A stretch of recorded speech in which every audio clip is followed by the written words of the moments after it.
Hello and welcome to New Filmmakers Los Angeles. I am delighted to be joined with Ainama with her fantastic film Qŷyrshaq. But for those that haven't seen it, let's take a look at the clip.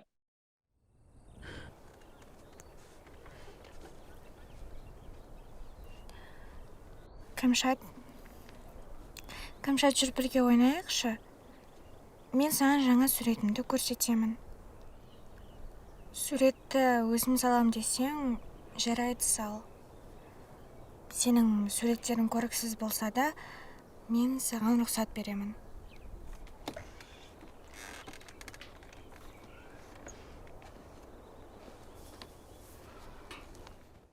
So grateful to have you here.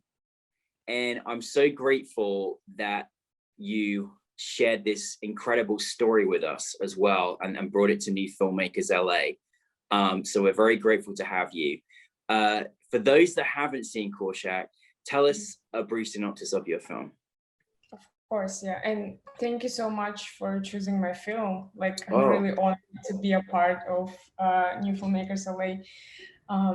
So about the brief synopsis, this story, like my grandmother told me this story of my great grandfather, and it takes place like in 1930s when Kazakh people was struggling. Not only Kazakh people, but also like Russian people and Ukrainian people were struggling of the starvation, and the main character, the grandfather, is taking extreme measures to protect his granddaughter, because at that period of time they were raped by soldiers. So yes, it's a really sad story. It really is a sad story, but it's also an important one to tell because this is the truth. This was part of, the history in Kazakhstan, and respectfully, this is unfortunately horrible situations happening across the world, yes. Here and everywhere, but I'm so happy that you took this moment in time to bring highlight to it, to a universal audience, because it really is an important story. And it was so sad to discover just the millions of people that whose lives were in jeopardy and these horrible events. Now, obviously, this is inspired by true events. I can't help but notice this was in dedication to your own family, which was really special to see in the credits. And I know how meaningful that is when you're bringing your own family into something. For you personally, like when did you decide to tell this story and turn it into a film? And what was that moment for you when you felt like you needed to tell this story to the world?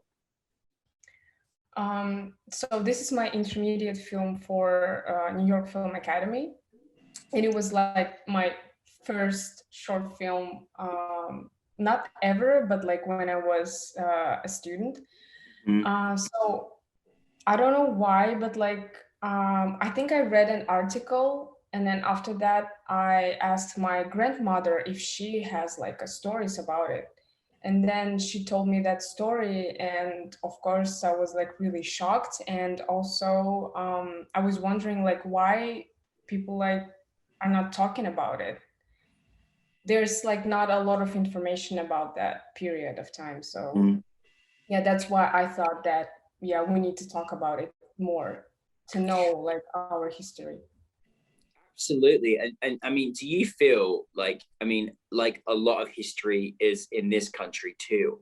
Do you feel a reason you couldn't find out much about it is because it was maybe a part of time in history that they tried to suppress from people knowing too much about it? Did that kind of cross your mind as well a little bit, or was it just due to lack of information? I think that both. Lack of information, and also like they didn't want like people to know much about it. Yeah.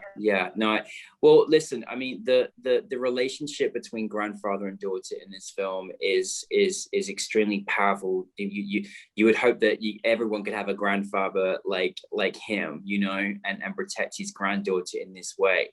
Now, the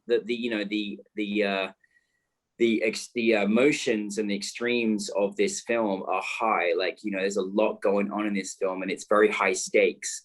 For you as a director, directing this now, I'm understood you directed this in Kazakhstan, didn't you, as well? Oh yes, yes. Yeah. And I really loved what you said yesterday, because I'm so, you know, proud of you and being here and being at the New York Film Academy. It's a great school, but it was great to say that, you know, even just how you had to orchestrate yourself and your team as a young filmmaker, as a young female filmmaker, like all those elements you had to think about. I was just imagine that, but I was also so proud that you were doing it too. It's amazing. For you directing a piece like this, like, you know, how do you work with your actors? Because I mean, they really had to give into some performances and they did really good. I mean, how do you work with them? Is it, you know, is it rehearsal, improvisation? Like how does that work for you in that respect?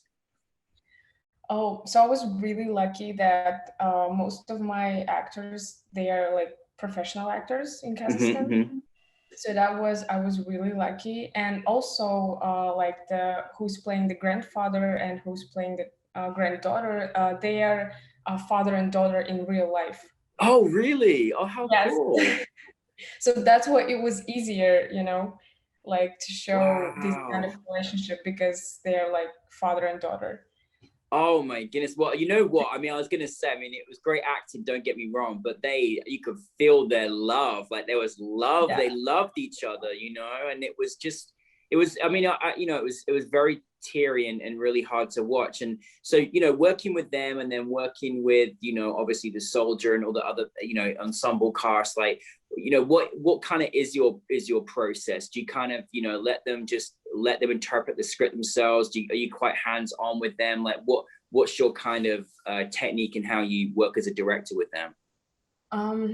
Usually I really love to talk a lot with them. Mm-hmm. And also, firstly, I need to know what kind of personality they have. Mm-hmm. Like sometimes you can't get out something from an actor because like he just doesn't feel it or he doesn't understand that. So that's why like a real long process is just talking with them and then telling the story and then telling a lot about their characters, so we can fully understand them. And especially because they were like professional actors, like most of them, it was easier like to them to understand like what I need like in this particular scene. So yeah, I was really lucky with them because they were so professional. And also the girl who played granddaughter, she was running in fields like without her shoes. She was like, "Oh, I will do it. I will do it." Oh, like, yeah, like my goodness. yeah, Oh my goodness. like, yeah. But Wow, she was like, "No, I will do it, so it will look like really natural."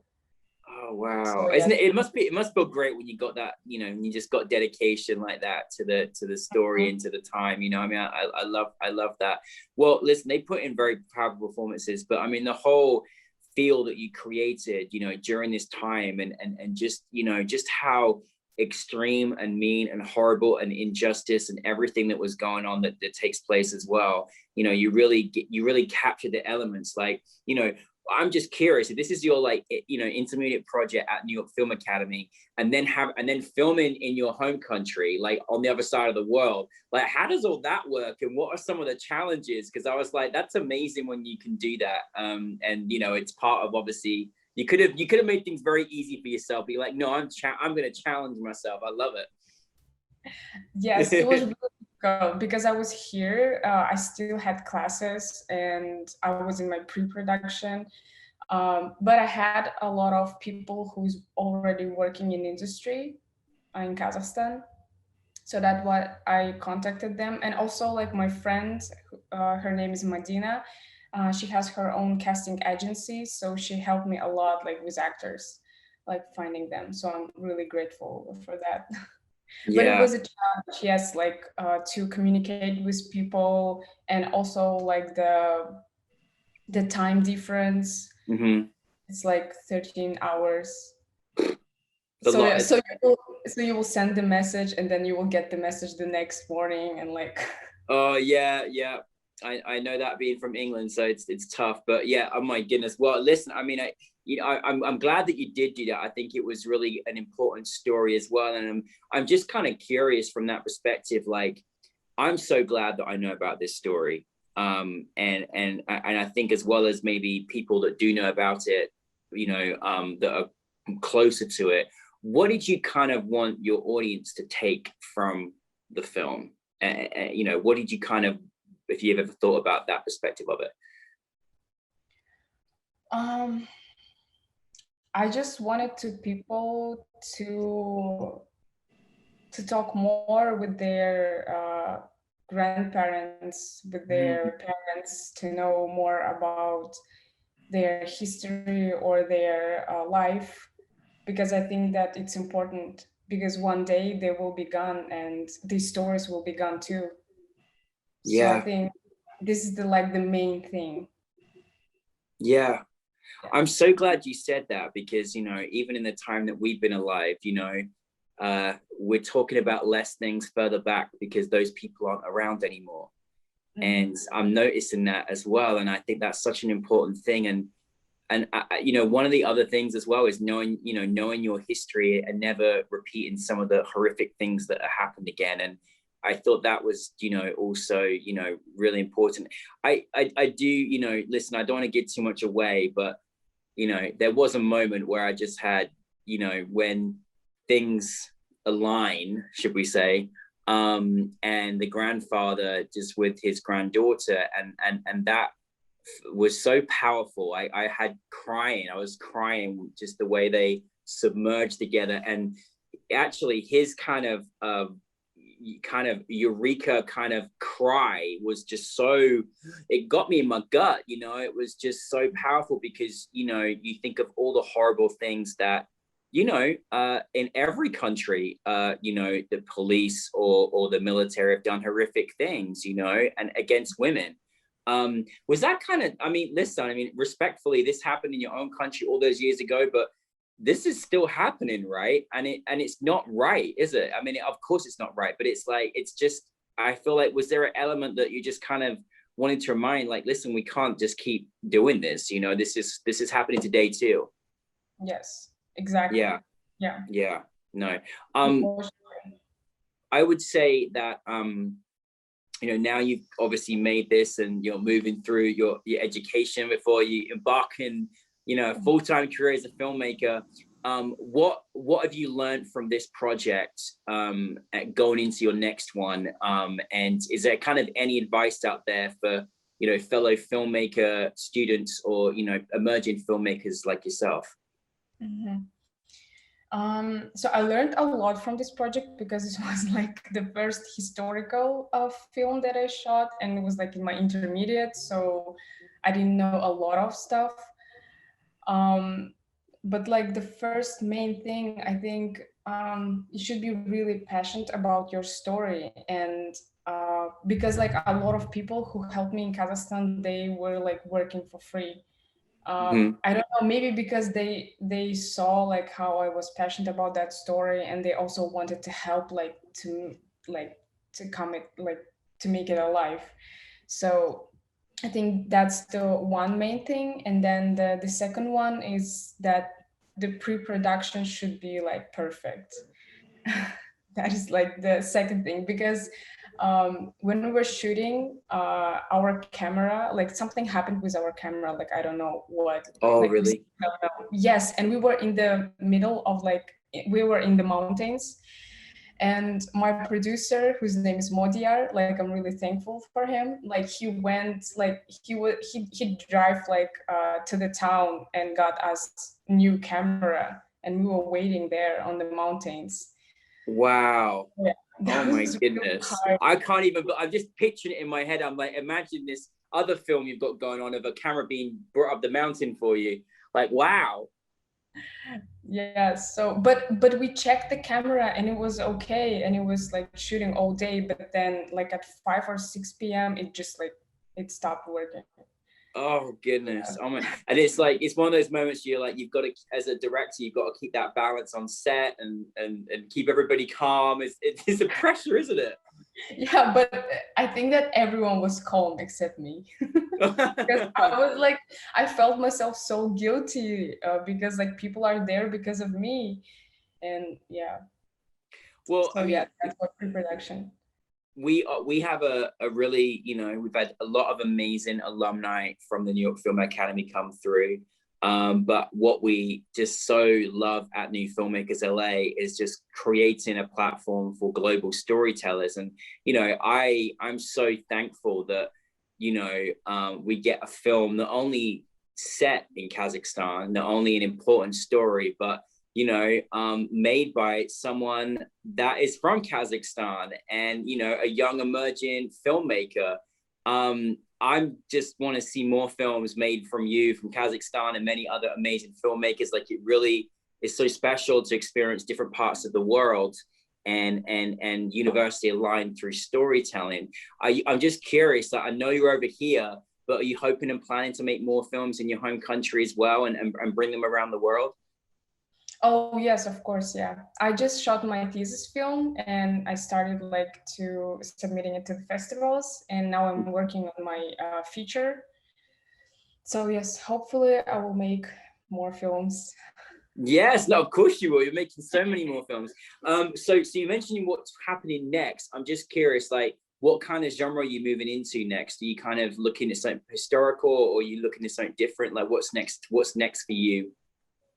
Oh, so my thesis film, it was psychological drama, and the feature that I'm writing right now, it's a really personal story, but it's not a time period.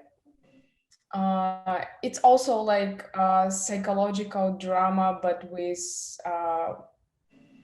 like some sort of fantasy. Oh, well, awesome. Well, what we definitely know from you, you're definitely going to take us there. You're going to take us somewhere, take us on a crazy journey, and I'm looking forward to it. So, listen, if this is one of your first films, we are very fortunate that you'll be making lots of amazing films. We're really so delighted to have you with us at New Filmmakers LA. Thank you very much for being part of the film festival, and please just keep making more movies for us. We need you. Of course, thank you so much. Thank you so much. Really appreciate you.